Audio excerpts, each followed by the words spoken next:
বিভিন্ন স্বাদের গল্প শুনতে আমাদের চ্যানেল গল্প ওয়েভকে সাবস্ক্রাইব করুন এবং পাশে থাকা বেল আইকনটি প্রেস করে রাখুন, যাতে সমস্ত নোটিফিকেশন সবার আগে আপনার কাছে পৌঁছে যায়।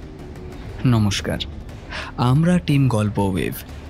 আজ আপনারা শুনবেন লেখক রূপম সাধুখার কলমে একটি ডিটেকটিভ গল্প, গণেশ মূর্তি চুরি। আজকের গল্প পাঠে শুভধর, ডিটেকটিভ গিরিশের চরিত্রে সৌরভ। তাহলে শুনতে থাকুন আমাদের আজকের গল্প, গণেশ মূর্তি চুরি।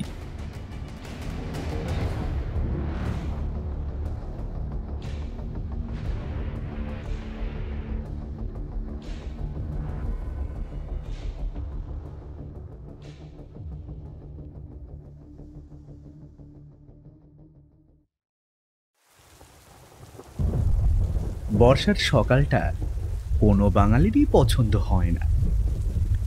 ব্যবসা গরম আর তীব্র রোদের দাপটে বাড়ির বাইরে বেরোতেও ইচ্ছে হয় না। আজ সকাল থেকে আকাশের মুখ গোমড়া, ঝিরে ঝিরে বৃষ্টি হচ্ছে। এমন আলো অন্ধকার পরিবেশ আমাদের মতো লেখকদের আবেগী করে তুললেও চাকুরিজীবী ও দিনমজুরদের ভয়ানক দুশ্চিন্তাগ্রস্ত করে তোলে। সেটা আর বলার অপেক্ষা রাখে না। নিত্য দোকান বাজারের ঝামেলা আমাদের নেই। দিন দুই অন্তর গিয়ে সবজি আনাজের বাজার আমি পুটিরামকে সঙ্গে করে নিয়ে আসি। এছাড়া মাঝে মাঝে ঘুরে ঘুরে কিছুজন বিক্রিও করতে আসে। আজ সকালে আমার উঠতে সামান্য দেরি হয়েছিল। বাইরের ঘরে এসে দেখি গিরিশ ততক্ষণে চা পান শেষ করে খবরের কাগজে মন দিয়েছে। আমি বললাম, কি হে, আমায় ছাড়াই যে আর চাটা খেয়ে নিলে? তো কি করব শুনি, সময় জ্ঞান আছে তোমার? আর দেখার প্রয়োজন হতো না, কারণ সেই সময় ঘড়িটা নিজেই 7টার ঘন্টা বাজিয়ে সময় ঘোষণা করল। সবে তো 7টা গো গিরিশ। আমি চেয়ারে বসে একটা হাই তুলে বললাম, আজকাল তুমি বড় অলস হয়ে যাচ্ছ। এই দেখো গিরিশ, এই বাদলার দিনে ঝগড়া কিন্তু আমার মোটেই পছন্দ নয়। তার থেকে কোথায়, এই পুটিরাম, পুটিরাম। আমি পুটিরামকে ডাকলাম। আগে দা বাবু বলুন। বলছি একটু চা আনো, আর সাথে না একটু বাটার টোস্ট করে দাও, বুঝলে? বড্ড খিদে পাচ্ছে। আর বলছি, দুপুরে কি আয়োজন করছো? সবজি আছে নাকি আনতে হবে? না বাবু, সব আছে। দুপুরে খিচুড়ি আর ডিম ভাজা করে দেই। হ্যাঁ হ্যাঁ, বর্ষার দিনে খিচুড়ি আর ডিম ভাজা তো আহা, অমৃত একেবারে। আমার জন্য 1 কাপ চা এনো পুটিরাম। এহেন দিনে চায়ের কাপ উপেক্ষা করার সাধ্য আমার নেই। পুটিরাম চলে গেলে আমি গিরিশের উদ্দেশ্যে বলি, কি ব্যাপার হে, বড্ড বেশি তাড়াতাড়ি উঠলে যে? কোথাও যাওয়ার আছে নাকি? না, তবে আমার অনুমান আজ কিছু একটা কারণে বাইরে বেরোতে হবে। আজকাল কি আবার জ্যোতিষ চর্চা করছো নাকি? হ্যাঁ, ওটা অনুমান বন্ধু। আসলে সকালে উঠে একটু শরীর চর্চা করছিলাম। শুধু মাথাটা ঠিক রাখলে তো হবে না, তার সাথে শরীরটাও ঠিক রাখতে হবে। আমি সমর্থন করে বলি, হ্যাঁ সেটা অবশ্য ঠিক, কিন্তু স্বয়ং সত্যান্বেষী আজকাল দৈহিক শক্তির সাধনা করছে, এটা শুনলে কিন্তু অনেকেরই একটু মন ক্ষুণ্ণ হবে। পুটিরাম এসে চা আর টোস্ট দিয়ে গেল। গিরিশ তাকে জিজ্ঞেস করলো, তোমার পড়াশোনা ঠিক মতো করছো তো? অনুজয়বাবু কিন্তু তোমার পড়া ধরবে আজ। ঠিক এই সময় গিরিশের টেলিফোনটা বেজে উঠল। গিরিশ তড়াক করে উঠে রিসিভারটা কানে দিয়ে কথা বলল। একপাক্ষিক কথা, তাই বোঝা গেল না যে কি বিষয়ে কথা হচ্ছে। কথার ধরন অনেকটা এমন, আরে কমিশনার সাহেব যে, হ্যাঁ হ্যাঁ বলুন। বাড়িতেই আছি। হুম, আচ্ছা কখন? বেশ বেশ বেশ। আচ্ছা কোথায়? না না, আমি চলে আসবো ঠিক। হুম হুম হুম হুম।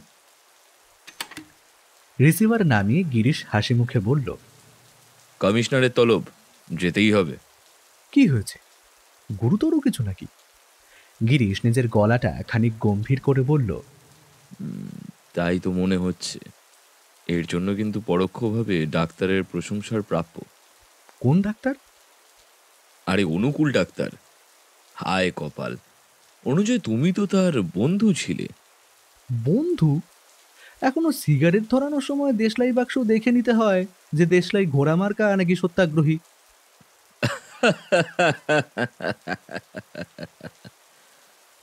গিরিশ আমার এই কথায় যে হেসে উঠল, সেটা আমার মোটেই পছন্দ হলো না। আমি বললাম, এই তোমার না কোথায় একটা যাওয়ার কথা, তাই যাও না বাবু। সবে তো 8টা বাজে, যেতে ঢের দেরি। পুটিরাম, আগে বাবু। চট জলদি কিছু রান্নার ব্যবস্থা করো, ফিরতে অনেক দেরি হবে। বাবু, এই পরোটা আর ঝাল ঝাল আলুর দম করে দিচ্ছি। বলে সে বিদায় নিল। ওহো অনুজয়, শুনেই তো অর্ধেক রসনা তৃপ্তি হয়ে গেল। সকালে ঝাল আলুর দম আর দুপুরে খিচুড়ি, হা হা। এমন সময় বাইরে বৃষ্টিটা এলো। খাওয়া শেষ করে গিরিশ যখন বেরোতে যাবে, তখনও বৃষ্টি হয়েই চলেছে। বলছি, ছাতাটা বের করে দিই, নিয়ে যাও। তাহলে পুরনো ছাতাটা দাও, রাজামশাইয়ের ছাতা বের করো না কিন্তু।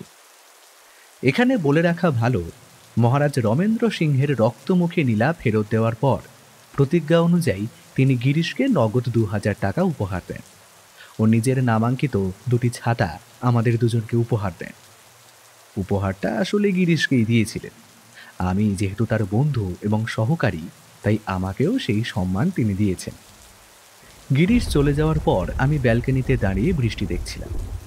একবার ভাবলাম নিচে গিয়ে কারোর সাথে একটু গল্প করি, কিন্তু আজ তো ছুটির দিন নয়, প্রত্যেকেই নিজের নিজের কাজে গিয়েছে। একমাত্র ম্যানেজারের দেখা পাওয়া যাবে এবং গিয়ে একটু আড্ডাও দিয়ে আসা যাবে, এই ভেবে আমি নিচে গিয়েছি। সিগারেট ধরিয়ে সবে 2টো শুকটান দিয়েছি, এমন সময় বর্ষাতি গায়ে ডাক পিয়ন এসে হাজির। চিঠি আছে? কার নামে? বাবুর এখন কেউ নেই, আমার কাছে দিয়ে যাও। গিরিশবাবুর নামে চিঠি আছে। তাহলে অনুজয় বাবু, আপনি নিয়ে নিন। রেজিস্টার করা চিঠি, তাই গিরিশ না থাকায় আমাকেই সই করে চিঠিটা নিতে হলো। আরও বেশ খানিকক্ষণ ম্যানেজারের সাথে গপ্প করে ওপরে চলে এলাম।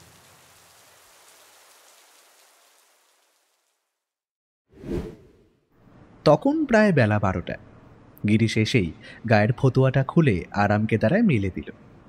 মাথার উপর পাখাটা বেশ ভালো জোরেই ঘুরছিল, তবুও গিরিশ একটা হাত পাখা নিয়ে অতিরিক্ত গরম থেকে রেহাই পাওয়ার চেষ্টা করত। তোমার তো বাজারে এখন বেশ দাম, এদিকে কমিশনার ডাকছে, ওদিকে তোমার জন্য চিঠি আসছে, হ্যাঁ, আমি একমাত্র বেকার হয়ে বসে আছি। মস্করা না করে আসল বিষয়টা বলো না। সোজা বিষয় সোজাভাবে তুলে ধরলে কি যে হয় বুঝি না বাবু তোমার। বুঝলাম তার মেজাজ খাপ্পা হয়ে আছে, সুতরাং এই সময় তার তালে তাল দেওয়া শুভ কাজ হবে না। গলাটা একটু পরিষ্কার করে নিয়ে বললাম, তোমার নামে একটা চিঠি এসেছে, পিয়ন এসে দিয়ে গেল। কোথা থেকে এসছে সে চিঠি? ওই হুগলির কোনো একটা জায়গা, রানীঘাট থেকে। চন্দননগর রানীঘাট? চিঠিটা পড়ো। আমি খামটা খুলে কাগজ বের করে পড়তে শুরু করলাম। মাননীয় গিরিশবাবু, পত্রের প্রথমেই আপনার সত্য অন্বেষণের প্রতি শ্রদ্ধার অর্ঘ্য নিবেদন করছি। একটি বিশেষ কারণে আপনাকে স্মরণ করা। আমি একজন স্বর্ণ ব্যবসায়ী। সম্প্রতি আমার পারিবারিক একটি মূল্যবান সম্পদ বেহাত হয়ে গেছে। সেটিকে আমাদের পরিবারের সৌভাগ্যের প্রতীক ধরা হয়। 3 পুরুষের পুরনো পারিবারিক সম্পত্তি সেটি। লোক জানাজানি ও ব্যবসায়ের মন্দা হতে পারে এই ভেবে পুলিশের কাছে যায়নি। পত্র পাওয়ার পর চলে আসার অনুরোধ রইল। আমার ধারণা সেই সম্পদ আমার পরিবারের কেউ হস্তগত করেছে। সে যেই করে থাকুক তার পরিচয় আমার জানার প্রয়োজন নেই। আমি শুধু সেই সম্পদ ফেরত চাই। আপনি সত্য সন্ধানী, এই রহস্যের সমাধান আপনি করুন। আপনারা কবে আসছেন আমায় আগে থেকে জানিয়ে দেবেন। পত্রের সাথে আপনাকে এই সমস্যা সমাধানের জন্য কিছু অগ্রিম সাম্মানিক প্রদান করলাম। সাথে আমার টেলিফোন নম্বরও দিচ্ছি। আসার আগে একটিবার জানিয়ে দেবেন কোন গাড়িতে আপনারা আসছেন? পুনশ্চ গিরিশবাবু, আপনি আপনার বিচার বুদ্ধি দিয়ে এই ঘটনার একটা নিষ্পত্তি করুন। চিঠিতে এর বেশি কিছু লেখা সম্ভবপর নয়। বাতের ব্যথার কারণে আমি যেতে পারলাম না বলে ক্ষমা চাইছি। ইতি পোকরাজ সেন। এই পর্যন্ত পড়ে আমি একটু দম নিলাম। পাশে থাকা কাঁসার গ্লাস থেকে জল খেয়ে গ্লাসটা নামিয়ে রাখলাম টেবিলে। গিরিশ হাঁ করে আমার দিকেই তাকিয়ে আছে।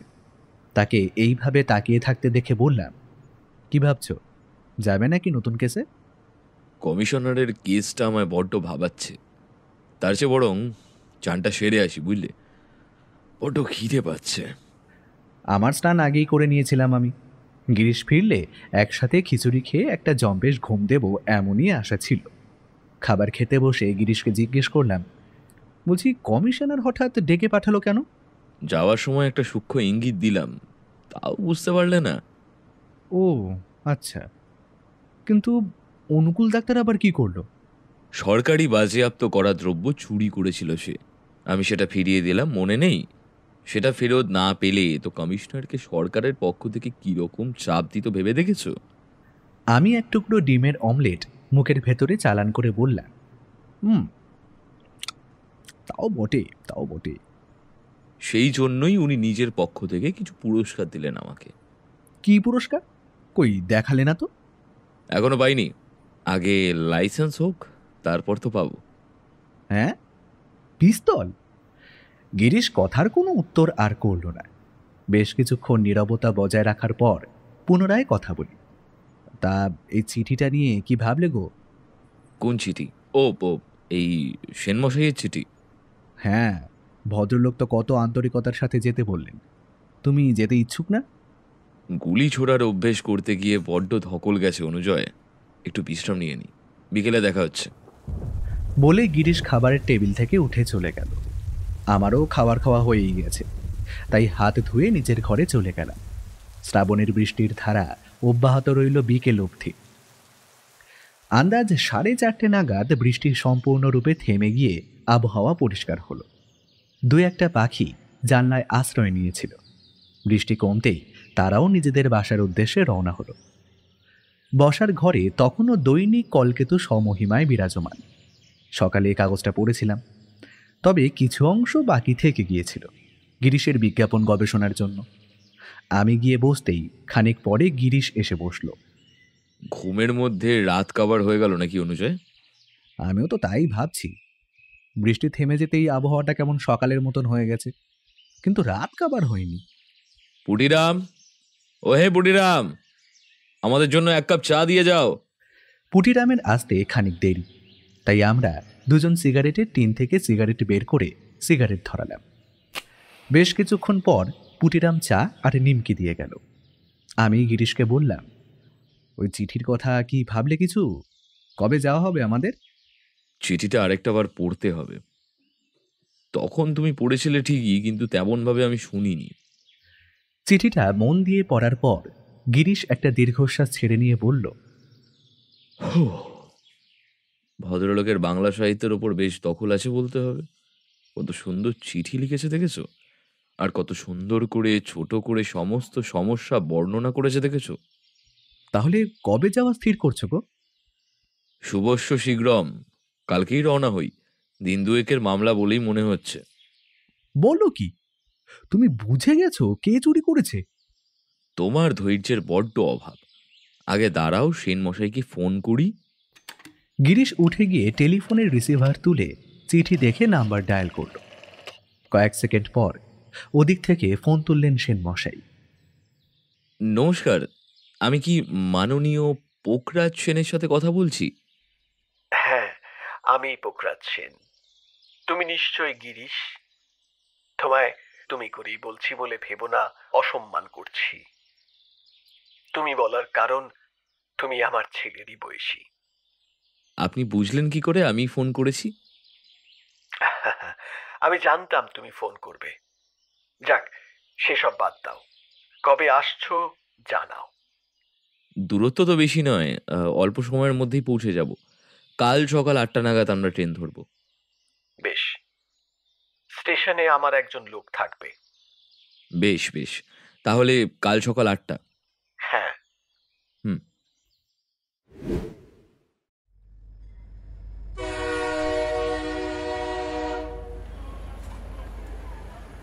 সকালে স্টেশনে যখন নামলাম তখন সময় 9:30। স্টেশনের বাইরে একটা ঘোড়ার গাড়ি মজুদ ছিল। গাড়িটি পোকরাজ সেনই পাঠিয়েছেন। গাড়ির গাড়োয়ান এসে জিজ্ঞেস করল, এই বাবু, এই আপনারা কি কলকাতা থেকে আসছেন? আমরা পরস্পর খানিক মুখ চাওয়াচাওয়ি করে বললাম, তুমি সেনবাড়ি থেকে আসছো নিশ্চয়ই? হ্যাঁ হ্যাঁ, বড়বাবু আমাকে কয়ে দিয়েছেন আজ কলকাতা থেকে দুজন বাবু আসবেন, তাই শুধাচ্ছিলুম। প্রায় মিনিট 20 সময় ধরে চলার পর গাড়িটা একটা বাড়ির সামনে এসে থামল। সদর দরজায় একজন বয়স্ক ভদ্রলোক দাঁড়িয়েছিলেন। আমরা তার দিকে এগিয়ে গেলাম। নমস্কার পোখরাজ বাবু। আসুন আসুন আসুন, সত্যান্বেষীকে আমার কুটিরে স্বাগতম জানাই। আসুন অনুজয় বাবু। পোকরাজ সেনের এই উষ্ণ অভ্যর্থনাতে আমাদের পথশ্রমের ক্লান্তির শেষে হাসি ফুটে উঠল। কথা বলতে বলতে আমরা ততক্ষণে বাড়ির ভেতরে এসে পড়েছি। এত বড় বাড়িতে কাউকে দেখতে না পেয়ে একটু অবাকই হলাম। গিরিশ আমার মনের ভাব বুঝতে পেরে জিজ্ঞেস করল, বাড়িতে কি তেমন কেউ নেই নাকি সেনমশাই? আছে আছে, বড় ছেলে এখনো ফেরেনি, আর ছোট ছেলে জামাই ওরা সব দোকানে। ওদের খাবার দিয়ে আসা হয়। তোমাদের জন্য আলাদা ঘরের ব্যবস্থা করা হয়েছে। তবে আগে তোমরা যাও, হাত মুখ ধুয়ে এসো। ব্যাগগুলো ওই সামনে রেখে দাও। এই করালি, আরে এই এনাদের কলঘরটা একবার দেখিয়ে দে বাবা। আমরা গিয়ে হাত মুখ ধুয়ে এলাম। একমাত্র আমাদের বাসা থেকে বেরিয়ে সামান্য জলকাদা লেগেছিল পায়ে, এর বেশি কিছুই আর হয়নি। অল্প সময় পরেই আমরা বসার ঘরে উপস্থিত হলাম। সেখানেই আমাদের জন্য খাবার আনিয়ে দিয়েছিলেন পোখরাজবাবু। দুটি স্ত্রীলোক এসে খাবার দিয়ে গেল। পোশাকে ও আচার আচরণে বাড়ির বউ বলেই তো মনে হয়। আমাদের খাওয়া হয়ে যাওয়ার পর পোখরাজ সেন আমাদের তার ঘরে নিয়ে গেলেন। ভদ্রলোক একটু খুঁড়িয়ে খুঁড়িয়ে হাঁটেন। ঘরে গিয়ে বসে গিরিশ তাকে জিজ্ঞেস করল, আপনার পায়ের সমস্যা কবে থেকে? তা প্রায়, হ্যাঁ, ওই বছর খানেক তো হবেই, হিসেব নেই। কিভাবে হলো? হঠাৎ নাকি চোট পেয়ে? উনি মুচকি হেসে বললেন, দুটোই দুটোই। ঘটনাটা বলি, শোনো তবে। কলকাতা গেছি ব্যবসার কিছু জিনিসপত্র কিনতে। আমি গেলে ওই সাধারণত নিজের গাড়িতেই যাই, মোটরও আছে। তবে এই বর্ষার জলে বের করিনি। সে যা হোক, ফিরছি এমন সময় পা পিছলে পড়ে গেলাম। দূর থেকে একটা মাল বোঝাই গাড়িও আসছিল। বেগ বেশি থাকায় সামলাতে না পেরে আমার ওই পায়ের ওপর দিয়েই চলে যায়। ভয়ানক যন্ত্রণা হচ্ছিল সে সময়। পাশের একটা ওই পান দোকান থেকে কিছুটা চুন আর ওই মুদির দোকান থেকে হলুদ লাগিয়ে বাড়ি ফিরেছিলাম। কেউ ছিল না আপনার সাথে তখন? হ্যাঁ, আমার জামাই ছিল। তখন সে সদ্য কাজ হারিয়েছে। আমি খবর পেয়ে তাকে এখানে নিয়ে এসে আমার ব্যবসায় কাজে বসাই। কলকাতাতে কিছু কেনাকাটার প্রয়োজন হলে তাকে নিয়ে যাই। সে আমাদের থেকে একটু বেশি পড়াশোনা জানে আসলে।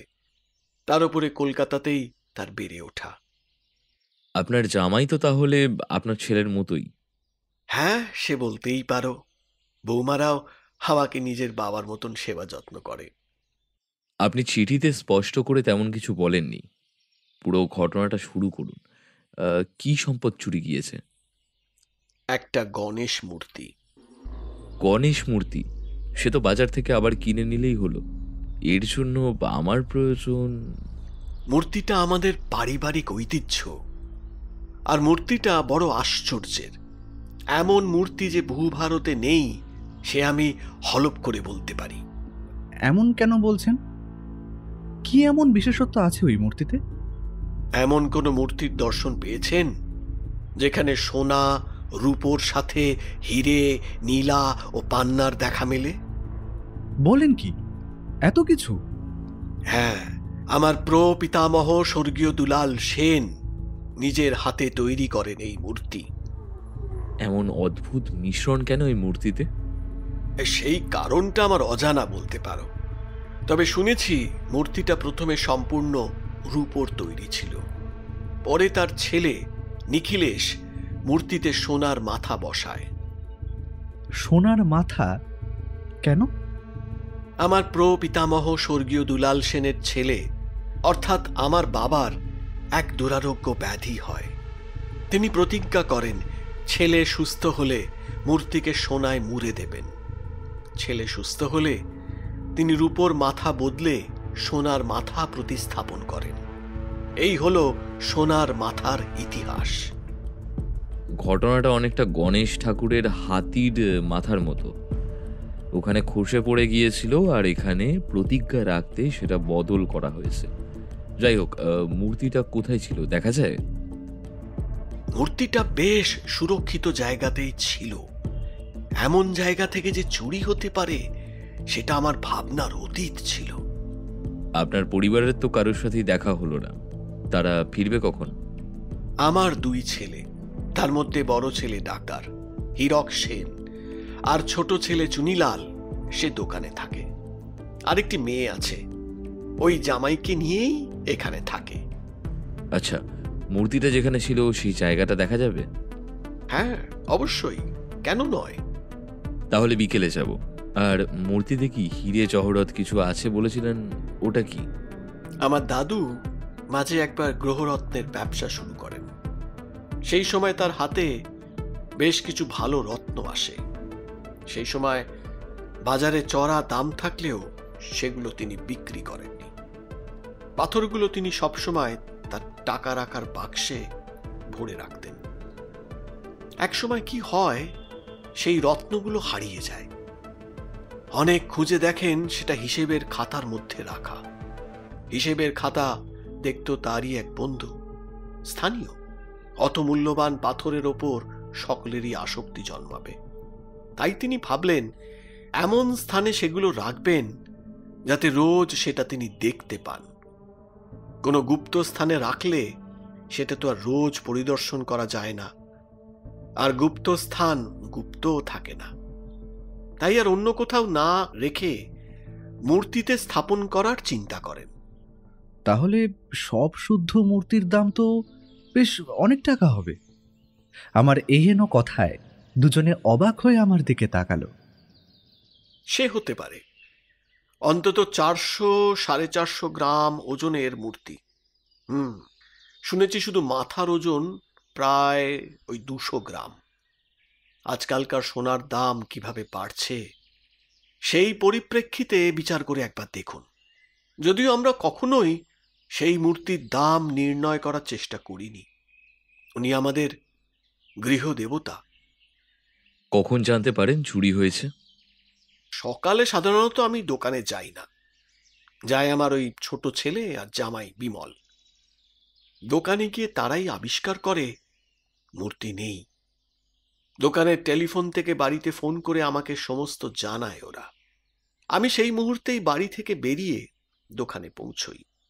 গিয়ে দেখি সব যেমন তেমনই আছে, শুধু মূর্তিটাই নেই। অত সুরক্ষিত স্থান থেকে মূর্তি কিভাবে চুরি হলো? চাবি কি আপনার কাছেই থাকে? হ্যাঁ, সকালে ওরা দোকানে চলে যাওয়ার কিছুক্ষণ পর আমি যাই। ওরা ততক্ষণ ওই জানলা টানলাগুলো খুলে দেয়।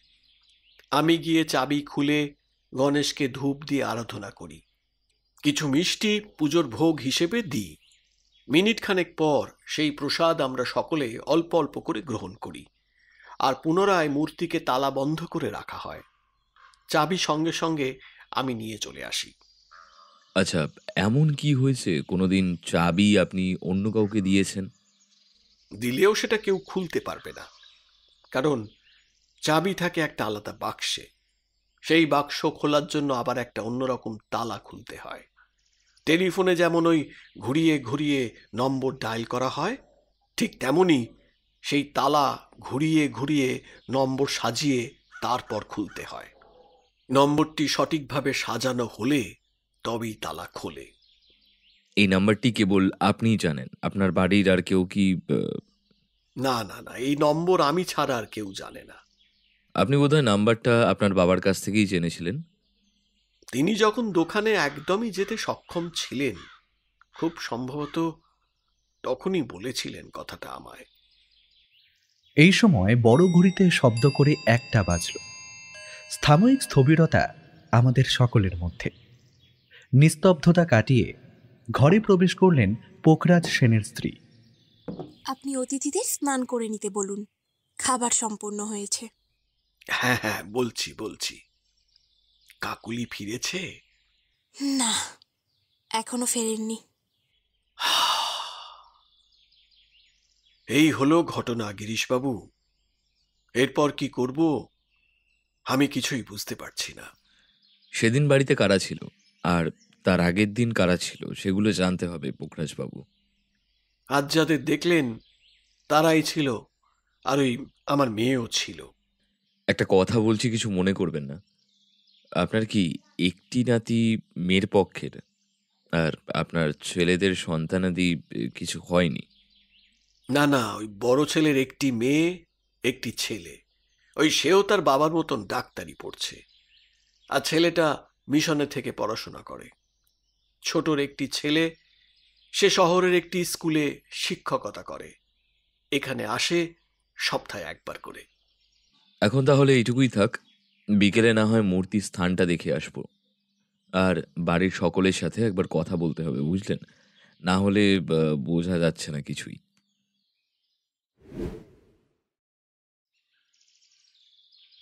দুপুরে খেতে বসে সবার সাথে রীতিমতো গল্প জুড়ে দিল গিরিশ। দুপুরে সকলেই বাড়ি ফিরেছেন। পোখরাজবাবু সকলের সাথে আমাদের পরিচয় করিয়ে দিলেন। তোমাদের আমি আগেই বলেছিলাম, আমি এই মূর্তি উদ্ধারের জন্য গোয়েন্দা তলব করব। তাই সত্যান্বেষী গিরিশ বক্সিকে আমি আমন্ত্রণ জানিয়েছি। বাড়ির সকলের মধ্যেই মৃদু গুঞ্জন শোনা গেল। গিরিশ, তোমার সাথে এদের পরিচয় করিয়ে দিই। এই হলো আমার বড় ছেলে হীরক। হীরকবাবু আমাদের হাত জড়ো করে নমস্কার জানালেন। আমরাও প্রতি নমস্কার জানালাম। হীরকবাবু, আপনার চেম্বারটা কোথায়? বাড়িতে সকাল আর সন্ধ্যেতে অল্প কিছু রুগী দেখা হয়, আর হসপিটালে যেতে হয়। বাহ, বেশ ভালো। নমস্কার গিরিশবাবু, আমি চুনিলাল, এই বাড়ির ছোট ছেলে। আপনিই বর্তমানে ব্যবসা সামলান? হ্যাঁ, সে একরকম বলতে পারেন। নিন, খাবারটা খেয়ে নিন, ঠান্ডা হয়ে যাবে নইলে। বাড়ির জামাই বিমলবাবুকে দেখলাম নিঃশব্দে খাচ্ছেন। মাথা নামিয়ে আমি জিজ্ঞেস করলাম, আপনি বিমলবাবু এই বাড়ির? আশ্রিত। আহ বিমল, তুমি কি সব কথা বলছো? গিরিশ, ওই হলো আমার জামাই। বাহ, পরিচয় হয়ে বেশ ভালো লাগলো বিমলবাবু। ধন্যবাদ। একটা কথা জিজ্ঞেস করছি বলে কিছু মনে করবেন না।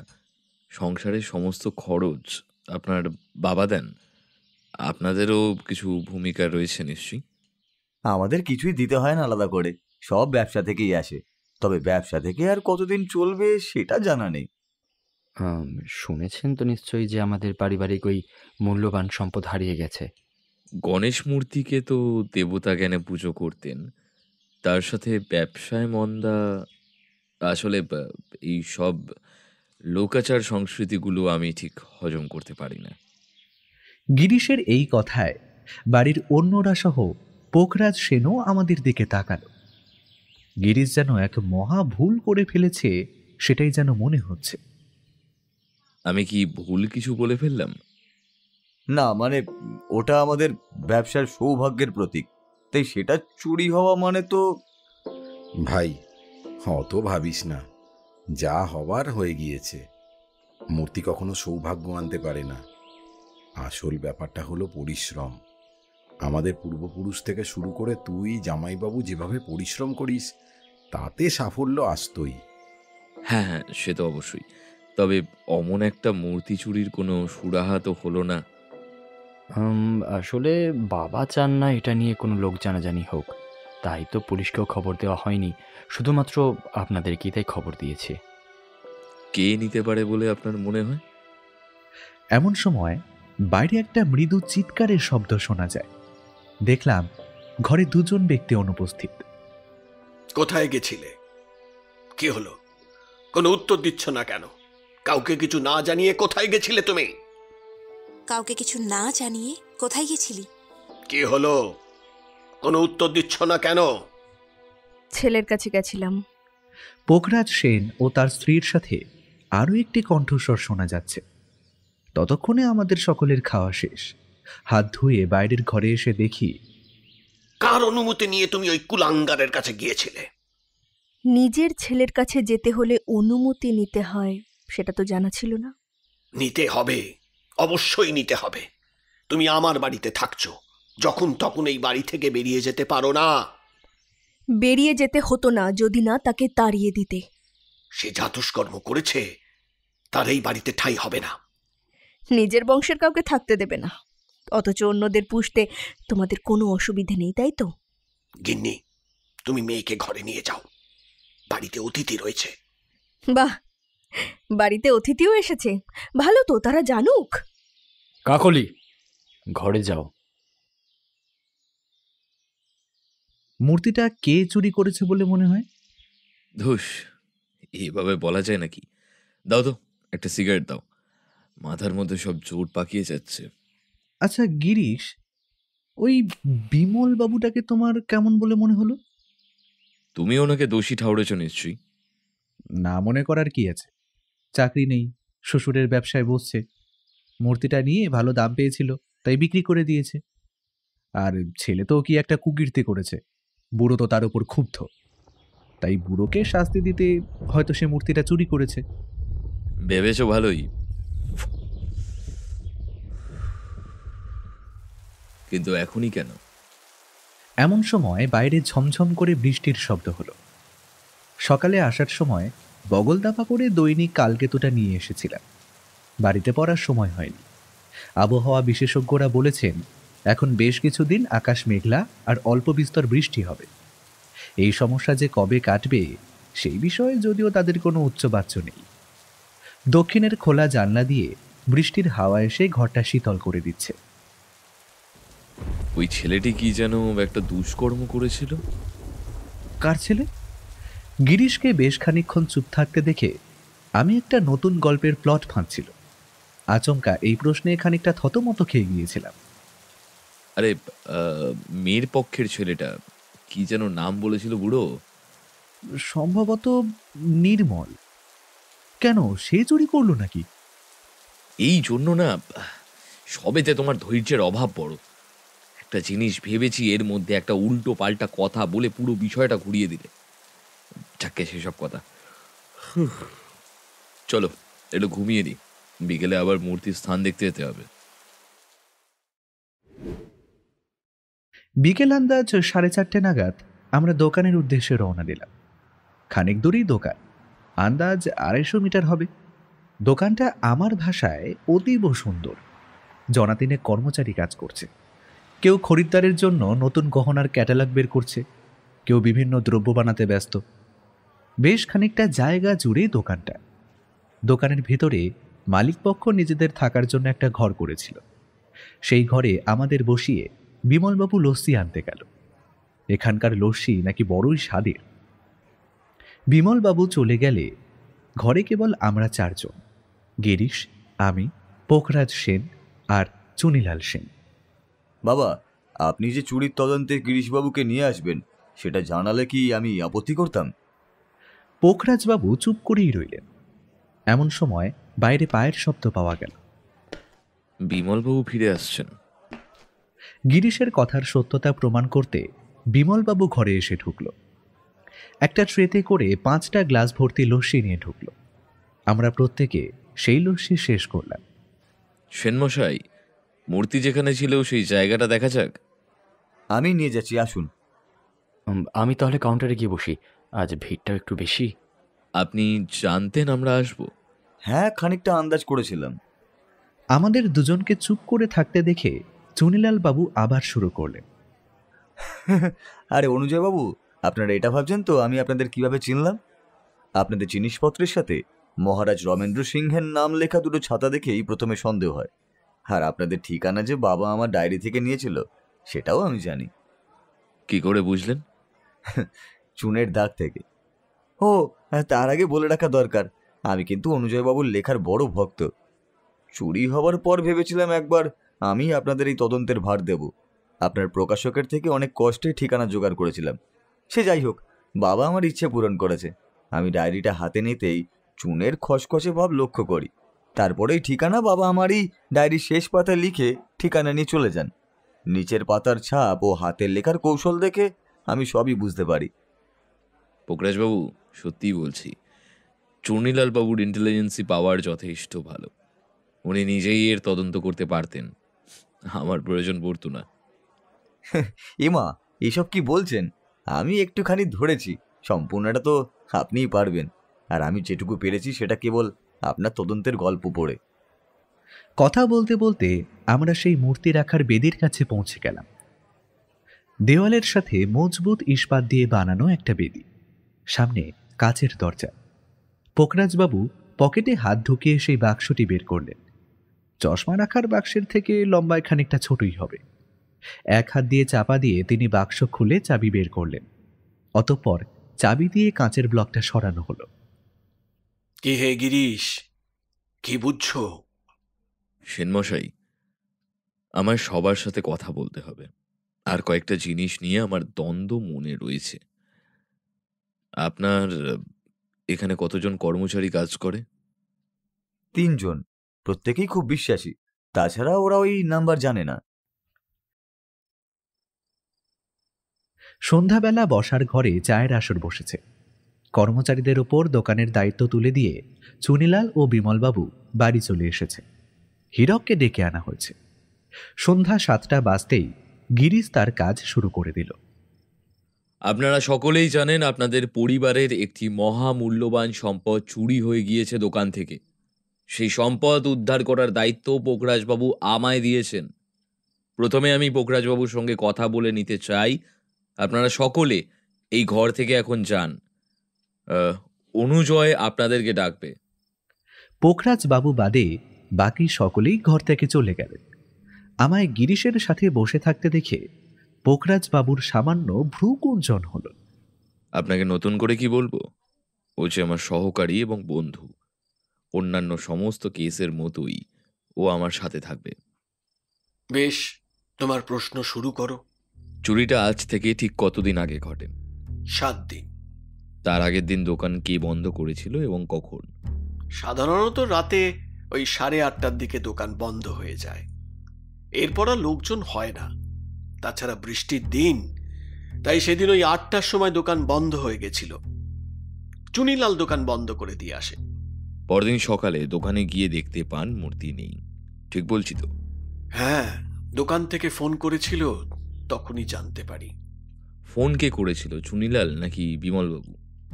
সেটা ঠিক মনে পড়ছে না, তবে ওই সম্ভবত চুনিলাল। আপনি কি দোকানে একদমই থাকেন না?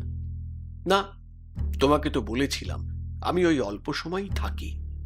বেশ, মূর্তি চুরি হওয়ার বেশ কিছুদিন আগে আপনার কি কারোর সাথে কোনোরূপ ঝামেলা হয়েছিল বা কথা কাটাকাটি হয়েছিল? ব্যবসায়িক বিভিন্ন সমস্যায় চুনিলাল আর বিমল দুজনের সাথেই কথা কাটাকাটি হয়। হীরক বাড়িতে কম থাকে, তাই তার সাথে কথা প্রায় হয়ই না। আর আপনার মেয়ে, আপনি তো তার ছেলেকে বাড়ি থেকে বের করে দিয়েছেন। এই বাড়িতে অভদ্রদের কোনো জায়গা নেই।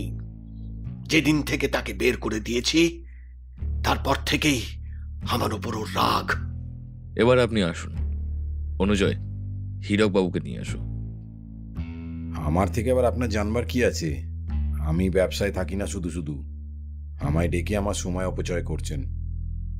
ব্যবসাতে থাকেন না সেটা ঠিক আছে, কিন্তু যেটা চুরি গেছে সেটা তো আপনাদের পারিবারিক সম্পত্তি।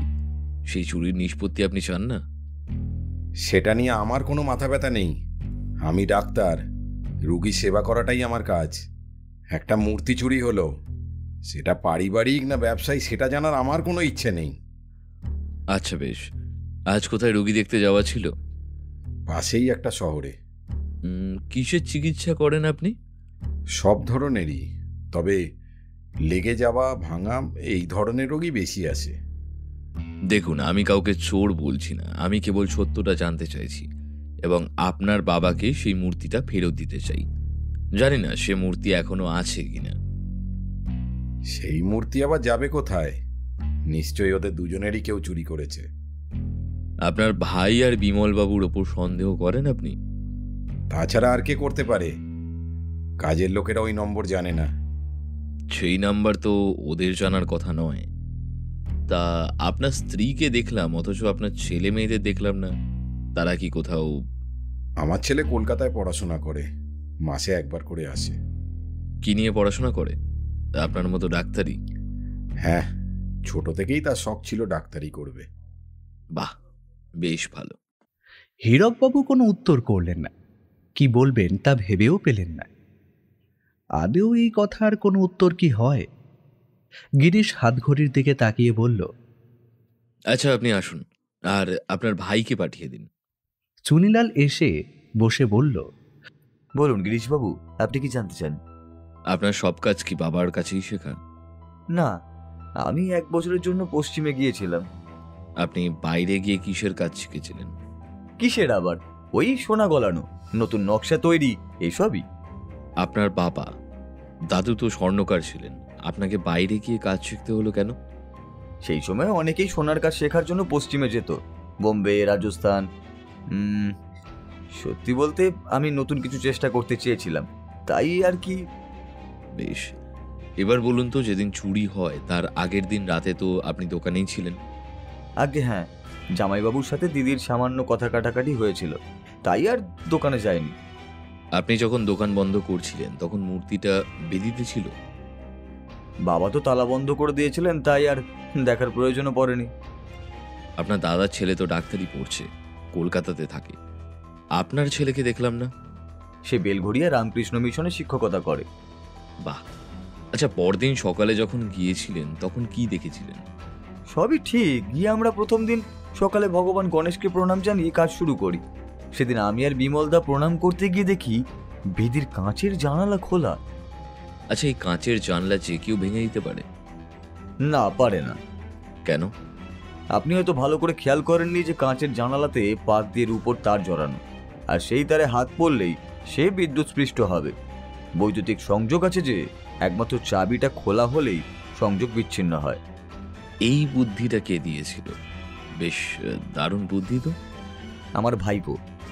আচ্ছা, আপনি আসুন, এবার বিমল বাবুকে পাঠিয়ে দিন। বিমলবাবু এসে আমাদের দুজনের মুখের দিকে চেয়ে রইলেন। নির্লিপ্ত দৃষ্টি তার 2 চোখে, হতাশাগ্রস্ত তার ভাবভঙ্গি। আপনি এই বাড়িতে কতদিন হলো আছেন? অন্তত বছর 10 তো হবেই। আপনি আগে তো একটা অন্য কোম্পানিতে কাজ করতেন। হ্যাঁ, সেখানেই কাজটা চলে যাবার পর। সেখানে কাজটা চলে গেল কেন? টাকা সংক্রান্ত একটা সমস্যা হয়েছিল। ওনারাই চলে যেতে বলেছিলেন নাকি আপনি নিজেই চলে এসেছেন?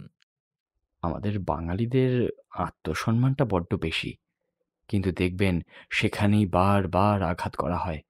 নিজের মান সম্মান খুইয়ে আমি কাজ করতে পারতাম না, তাই ওরা কিছু বলার আগেই। কোন কোম্পানিতে করতেন? মানিকলাল কোম্পানিতে। কোন দপ্তরে? অর্থ দপ্তরে। আচ্ছা, যেদিন রাতে চুরি হয় তার আগের দিন রাতে আপনি দোকানে যাননি কেন? ও, সেদিন মনটা বিশেষ কারণে একটু বিক্ষিপ্ত হয়েছিল। পরদিন সকালে গিয়ে আপনি দেখেন মূর্তি নেই, নাকি? তাই তো নাকি চুনিলাল বাবু? তেমনভাবে তো ঠিক মনে নেই। আপনি মূলত কি কি কাজ করে থাকেন এখানে?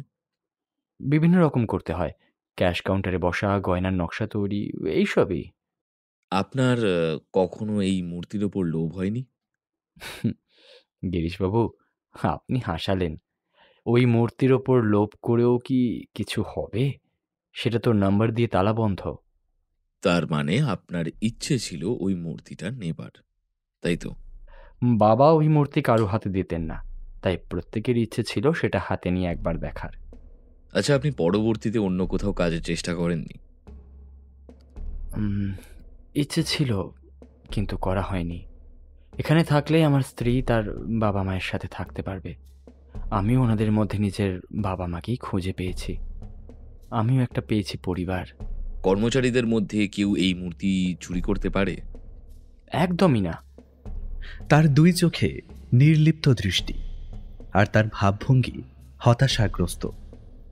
মূর্তি কে চুরি করতে পারে? কাউকে আপনার সন্দেহ হয়?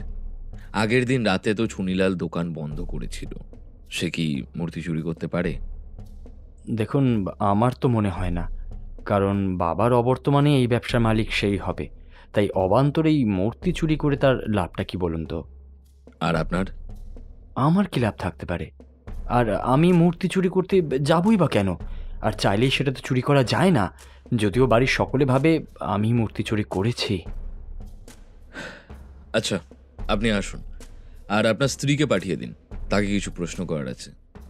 নমস্কার, আমি গিরিশ বক্সি, আর ইনি আমার বন্ধু অনুজয় বন্দ্যোপাধ্যায়।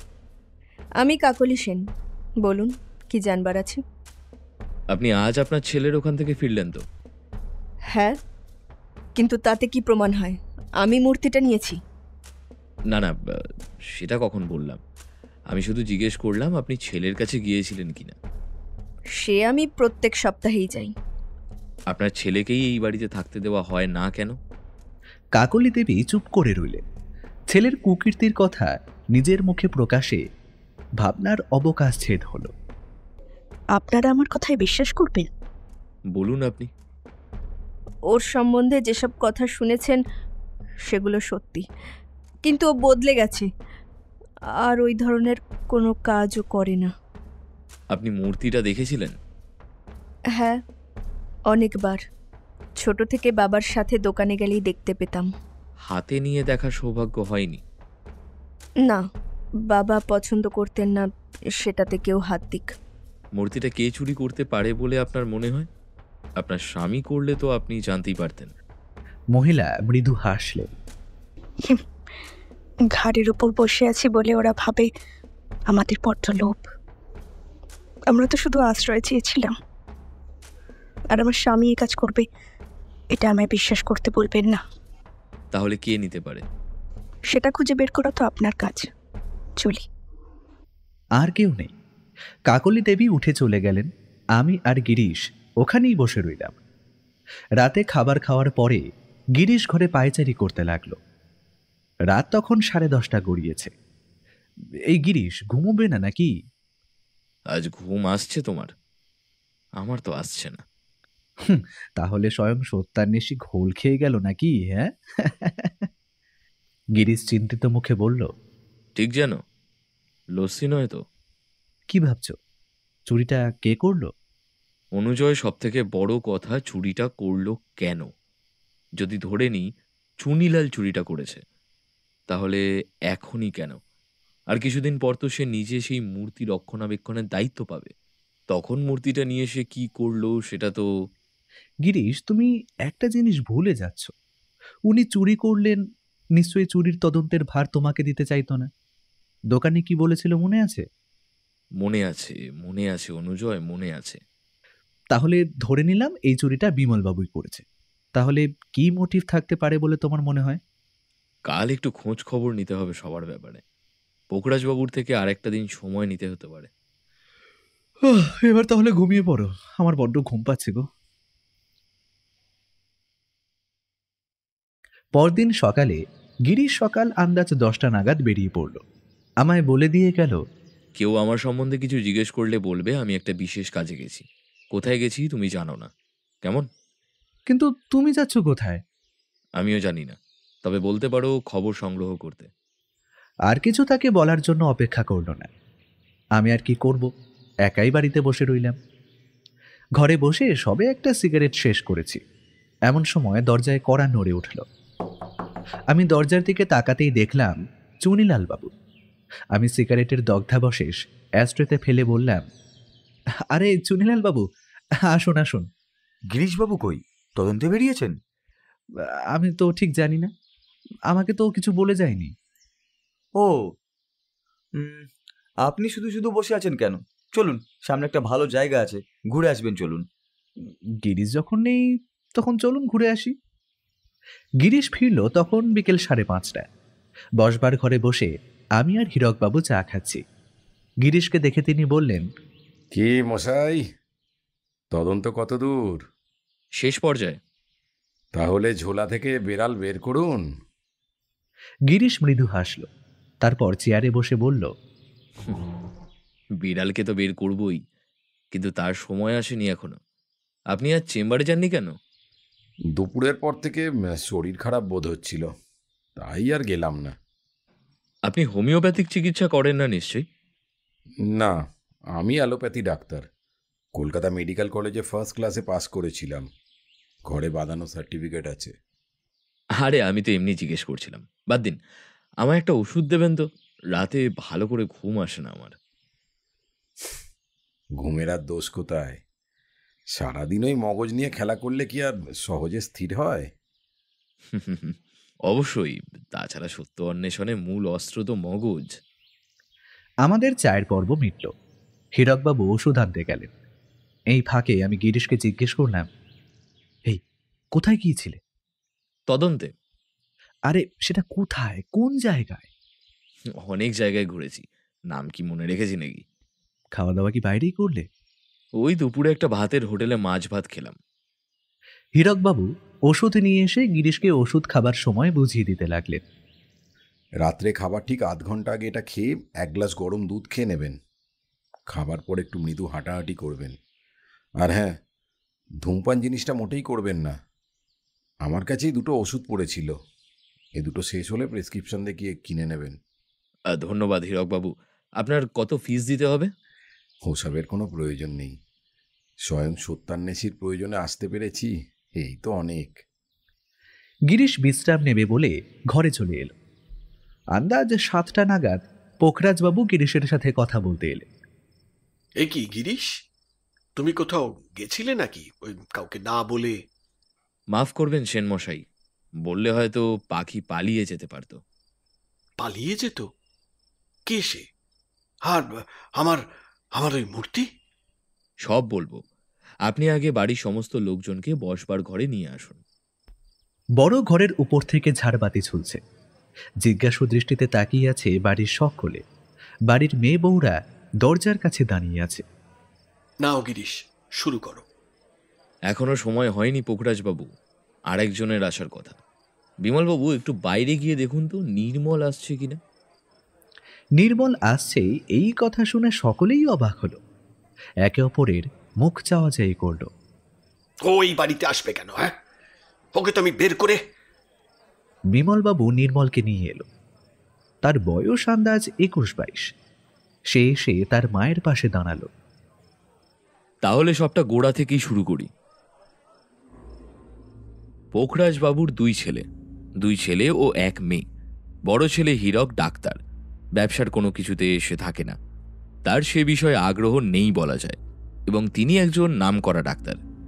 এরপর ছোট ছেলে চুনিলাল, তিনি তার পারিবারিক ঐতিহ্য মেনে ব্যবসায় থাকেন এবং তিনিও তার ক্ষেত্রে যথেষ্ট সফল।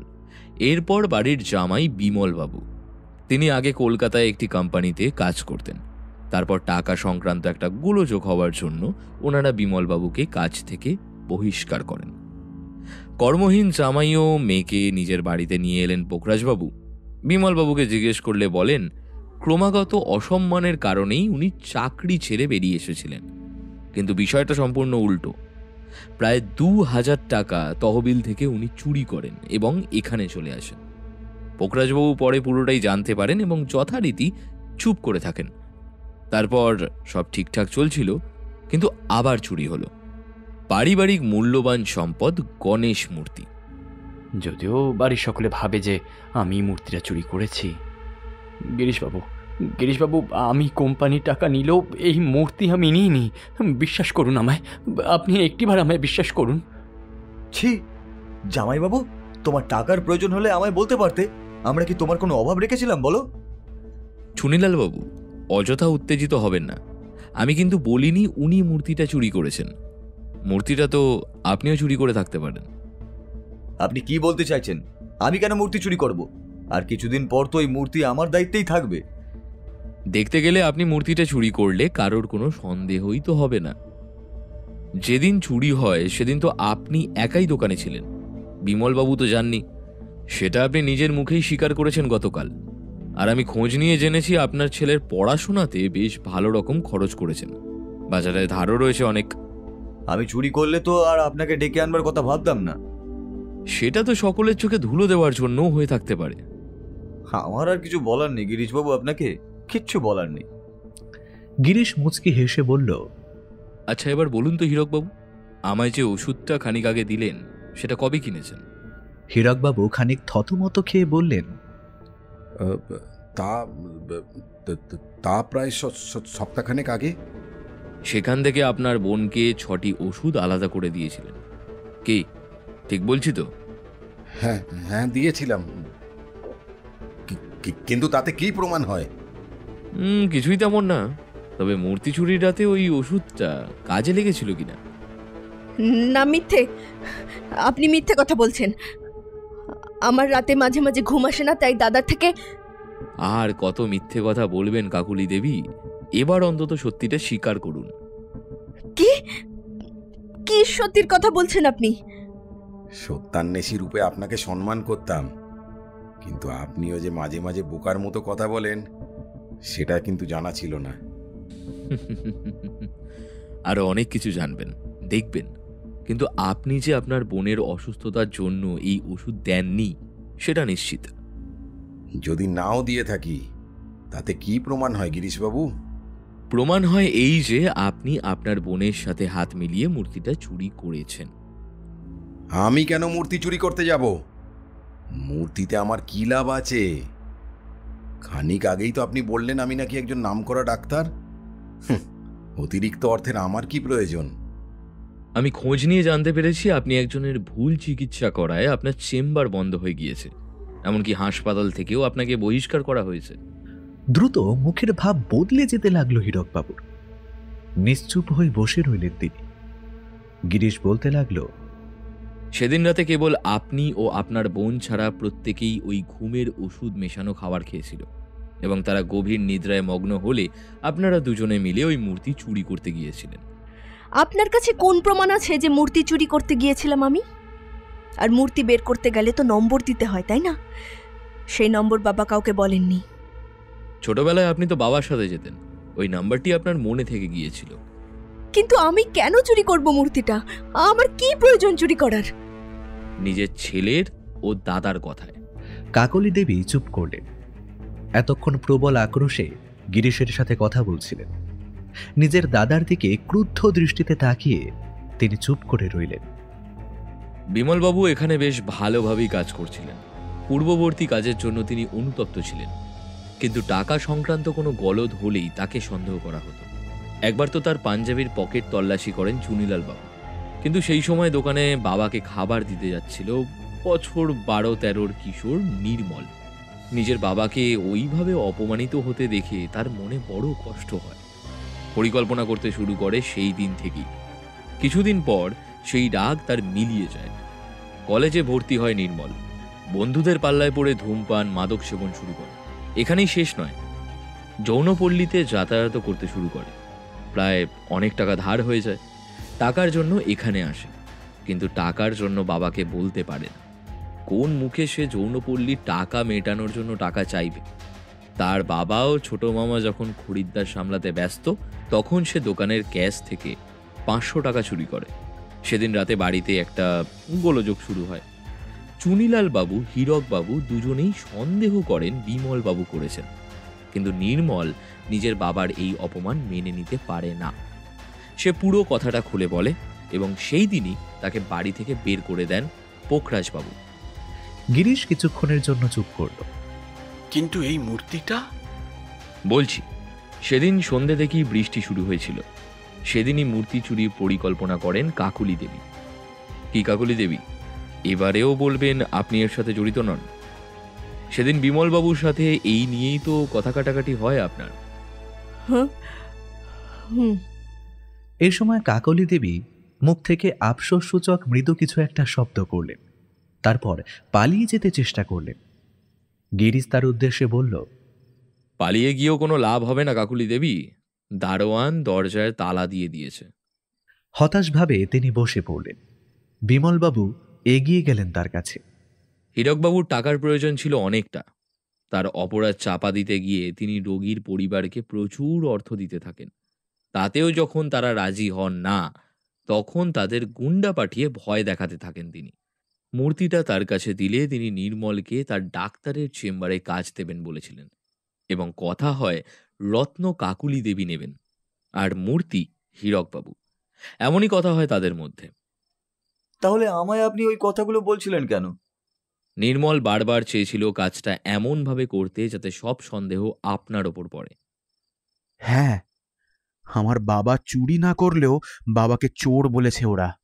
কারণে অকারণে অনেক অপমান সহ্য করেছি, আর না, আর কিছুতেই না। আর তাই তোমরা মূর্তিটা চুরি করলে? মূর্তি চুরি হয়েছে, কারা করেছে সেটা তো আপনি বললেন, আর আমি নিতে পারি সেটাও বললেন, কিন্তু আপনি কি দেখেছেন গিরিশবাবু ওদের চুরি করতে? হ্যাঁ, কেবলমাত্র অনুমানের ভিত্তি করে এত বড় দোষ কি সত্যি দেওয়া যায়? এত কম বয়সের একটা ছোকরা গিরিশের মুখের ওপর কথা বলতে পারে, সেটা বোধ করি গিরিশের ভাবনার অতীত ছিল।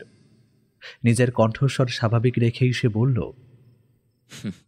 নির্মল, সত্যান্বেষীর সামনে দিয়ে চুরি হবে আর সেটা সে চুপ করে দেখবে, সেটা তো হয় না।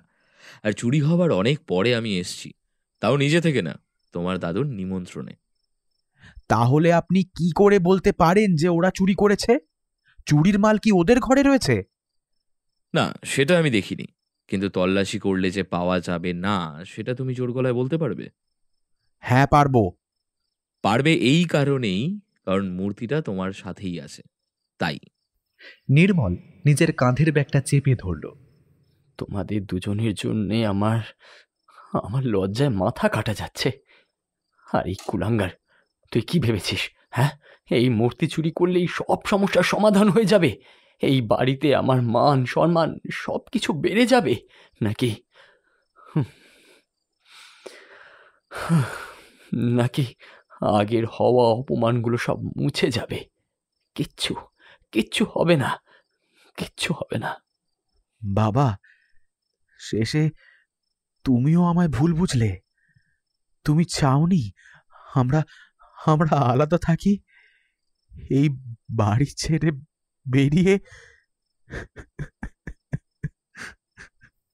কথা বলতে বলতে শেষের দিকে অল্প অল্প কান্নার আভাস ফুটে ওঠে নির্মলের। তাহলে পোকরাজবাবু, আমার কাজ শেষ। বেশ কিছুক্ষণ সব চুপচাপ। গিরিশের কথার পরেও পুরো ঘরটা নিশ্চুপ হয়ে গেল। তাহলে একজন নয়, দুজনেই দোষী। না বাবা, দোষী আমি যদি সেদিন লোভে পড়ে টাকাটা চুরি না করতাম, তাহলে আজ কিছুই হতো না। সব কিছুই তো ঠিক মতোই করেছিলাম, কিন্তু তাতেও কোনো লাভ হলো না। বাবাকে আবার ভুল বুঝলো সবাই। অপরাধ করে কেউ ছাড়া পায় না নির্মল, অপরাধের শাস্তি তো পেতেই হবে। তবে আমার মতে তোমার অপরাধ নেই, তুমি কেবল বাবার অপমানের বদলা নিতে চেয়েছ। আমার কাজ শেষ, মূর্তিটা নির্মলের কাছেই আছে। নির্মল ব্যাগ থেকে মূর্তিটা বের করে দিল, তারপর বলল, দাদু, আমায় যা শাস্তি দেবার দাও, সমস্ত শাস্তি আমি মাথা পেতে নেব। মূর্তিটা দেখে সত্যিই চোখখানা জুড়িয়ে গেল। এমন অদ্ভুত কম্বিনেশনের মূর্তি সত্যিই আমরা দেখিনি। সোনার মাথা আর বাকি দেহটা রূপোয় চকচক করছে, চোখে থাকা নীলকান্ত মণিগুলো থেকে আলো প্রতিফলিত হচ্ছে, আর পান্নাটা উজ্জ্বল স্তম্ভের মতন জল করছে। চলো অনুজয়, আমাদের আর এখানে থেকে কাজ নেই, আমাদের ব্যাগ তো গোছানোই আছে। চলো, এখন বেরোলে ট্রেনটা পেয়ে যাব। আমরা উঠে গিয়ে আমাদের ব্যাগটা আনতে গেলাম। বাড়ির সকল সদস্য বসে আছে। নিমু, সশব্দে কেঁদে উঠলেন পোকরাজবাবু। দেখলাম নাতিকে বুকে জড়িয়ে ধরেছেন তিনি বললেন, সকলকে শোধরানোর সুযোগ আমি দিচ্ছি। আমি গিরিশকে কথা দিয়েছিলাম, আমি কেবল মূর্তিটা চাই। কে নিয়েছে সেটা আমার প্রশ্ন না। আমি সকলের সামনে কথা দিচ্ছি, প্রত্যেককে ব্যবসা থেকে বেশ কিছু লভ্যাংশ দেব। হীরককে আমি প্রথমেই বলেছিলাম ব্যবসায় যোগদান করতে, সে যখন করেনি, এখন সে চাইলে করতে পারে। আর আমার অবর্তমানে হীরক, চুনিলাল আর বিমল তিনজনে ব্যবসা সামলাবে। বিমল চাইলে অন্যত্র ব্যবসা শুরু করতে পারে, সেক্ষেত্রে আমি তাকে মূলধন দেব বিনা শর্তে।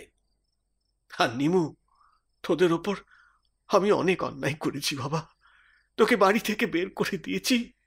পারলে পারলে এই বুড়োটাকে মাফ করে দিস বাবা, মাফ করে দিস। বুঝলাম পোখরাজবাবু নিজের কথা রাখলেন, সাথে এই পরিবারকে একটা সুষ্ঠু আর্থিক সচ্ছল করে দিলেন। আমার মনের মধ্যে এখনো বেশ কিছু জট রয়ে গেছে, কিন্তু গিরিশকে এখন সেই সব প্রশ্ন করার সময় নেই। আমরা ঘর থেকে বের হতে যাব তখন চুনিলাল বাবু বললেন, আপনারা আজকের দিনটা থেকে যান, পারিবারিক সমস্যায় সেভাবে আড্ডাই দেওয়া হয়নি।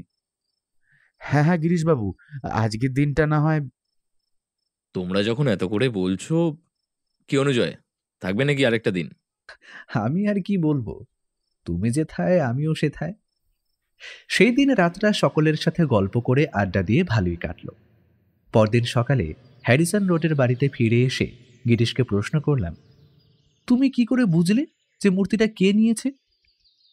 বিমলবাবু ছেলের সাথে কথা বলার জন্য দারোয়ানের থেকে তার ঠিকানাটা নিয়েছিলাম। তারপর তার থেকেই খোঁজ পেলাম। প্রথমত বলতে চাইছিল না, তারপর বললাম বাড়ির সকলে তার বাবাকে সন্দেহ করছে। তখন সে একটু একটু করে মুখ খোলে। রাত্রে মূর্তি চুরির কথাটা ওটাও কি নির্মলই বলেছে? তার মামার সাথে তার মা মিলে মূর্তিটা?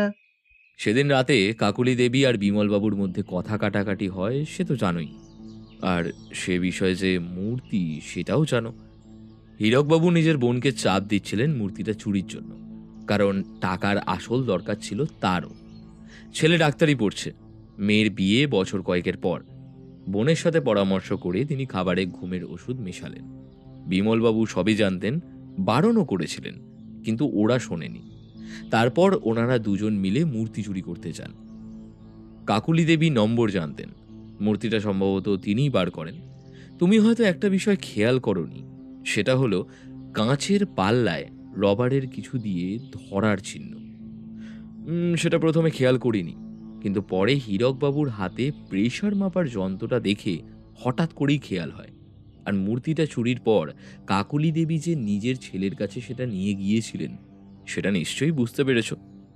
নির্মলের ব্যাপারটা তো স্পষ্ট হলো না। তাকে আমি বললাম তোমার বাবাকে সন্দেহ করা হচ্ছে মূর্তি চুরির জন্য। সে তখনই বলে, না, বাবা মোটেই এই মূর্তি চুরি করেনি, আর বাবা এটা করতে পারে না। কিন্তু সমস্ত প্রমাণ তো তার দিকেই ইঙ্গিত করছে। আগে তিনি টাকা সরিয়েছেন, এখন সুযোগ বুঝে। বাবা তখন টাকা নিলেও এখন অনেকটাই বদলে গেছেন, আর এই মূর্তি বাবার কাছে ভগবান। এটা কোনো মতেই তিনি চুরি করতে পারেন না। তাহলে চুরি কে করেছে তুমি জানো? তোমার দাদু বলেছেন কেবল তিনি মূর্তির খোঁজ করছেন, মূর্তি চোরের না। আমি আপনাকে সত্যিটা বলতে পারবো না গিরিশবাবু, সেটা দেখার দায়িত্ব আপনার। কিন্তু একটা কথা আমি আপনাকে বলতে পারি, এই মূর্তি হারিয়ে যাওয়ার ব্যাপারে আমার বাবা কিন্তু মোটেই জড়িত নন। তোমার কি ধারণা কে নিতে পারে মূর্তিটা? ছোট মামা, ভেবে দেখুন, নিশ্চয়ই পেয়ে যাবেন। বেশ, আজ তাহলে উঠি। তুমি সন্ধে নাগাদ চলে এসো সেন ভিলায়, তোমায় দরকার পড়বে। আর আমার মনে হয় তুমি তোমার বাবাকে নির্দোষ প্রমাণ করতে পারবে। মূর্তি যদি বিক্রি না করে থাকো, তবে সেটা নিয়ে আসবে। মূর্তি? মূর্তি আমি কোথায় পাবো? এসব কি উল্টোপাল্টা কথা বলছেন আপনি? আমি তোমার বড় মামার বন্ধ হয়ে যাওয়া চেম্বার থেকে ঘুরে এসেছি নির্মল, তাই যা করবে ভেবে চিন্তা করবে। সময় কিন্তু ঠিক 7টা। পালিয়ে যাওয়ার বা মূর্তি সরানোর কোনো চেষ্টা করবে না। পুলিশ তোমার ওপর নজর রাখছে। আচ্ছা গিরিশ, নির্মলের ছোটবেলার খবরটা তোমায় কে দিল? তুমি তো জানোই অনুজয়, বাড়ির বিভিন্ন গুপ্ত খবর তাদের চাকর দারোয়ানরা খুব ভালো জানে। কিন্তু বিমলবাবু না হয় একবার ভুল করেছেন, তাকে বারবার দোষী ভাবাটা ঠিক হয়নি ওনাদের। মানুষ তো বদলায়, তাই না? কিছু মানুষ বদলায় আর কিছু বদলায় না। এই যেমন তুমি, কত করে বলি গল্পগুলো চলিত ভাষায় করো, তুমি কি শোনো কথাগুলো? কি কথা আর কি যুক্তি। হ্যাঁ ঠিক আছে, কিন্তু সব কেমন যেন একটা জটিল হয়ে গেল না? সংসার কবে সরল হলো অনুজয়? আর সত্যান্বেষণ কি এতটাই সরল? একটু জটিলতা না থাকলে আমার আবার পোষায় না। সে যাই হোক, চলো স্নানটা সেরে নি। অনেক ধকল গেছে।